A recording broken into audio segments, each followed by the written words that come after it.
No Man's Sky is in a strange position, Oz. And here's a game which, like a sort of small indie game, which has blown up to become almost the biggest thing in the universe. And Because there's not much else out at the moment, I think. not really, we're pretty much at the start of the silly season for Yes. gaming.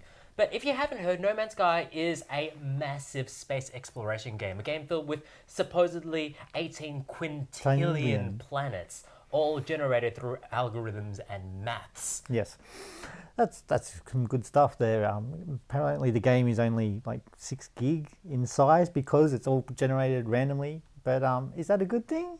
Yeah, it's like the numbers seem big, but ultimately, when you're exploring, when you're hopping from planet to planet, mining its resources, it's discovering the new things. At least in the opening stages, there doesn't seem to be too much variety in the sort of animal, the flora and the fauna.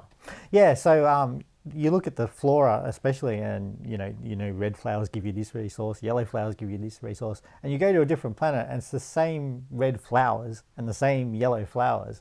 It's not procedurally generated from planet to planet. It's a resource that is kind of fixed, kind of look to it. There are variations to the planets. They'll have different colors, different sort of themes in the landscapes that you see, and they do occasionally look really pretty. Yeah, once I saw a some kind of formation that looks like this.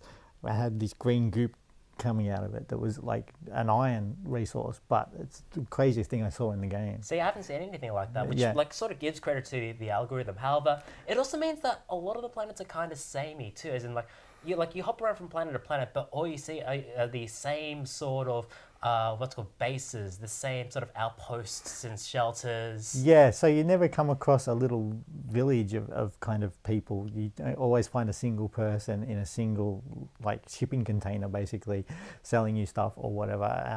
And there's no little communities, I think, and the feeling of isolation is there the whole game because of that. And that isolation means like the game is going to guide you. You're left to your own device, which means like the storytelling you also have to devise it yourself. But like some of the stories that you can get just from your adventuring are pretty good, aren't they?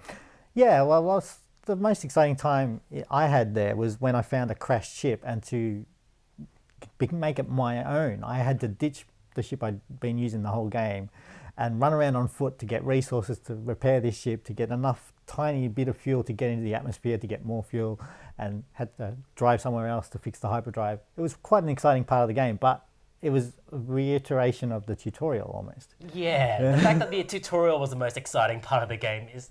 But you're not going to No Man's Sky for excitement, for it to be your all-universe game, though. It is just ultimately just a really zen, really meditative experience of just exploring unfamiliar yet slightly familiar worlds, of just mining for resources, slowly but surely making your way to the center of the universe.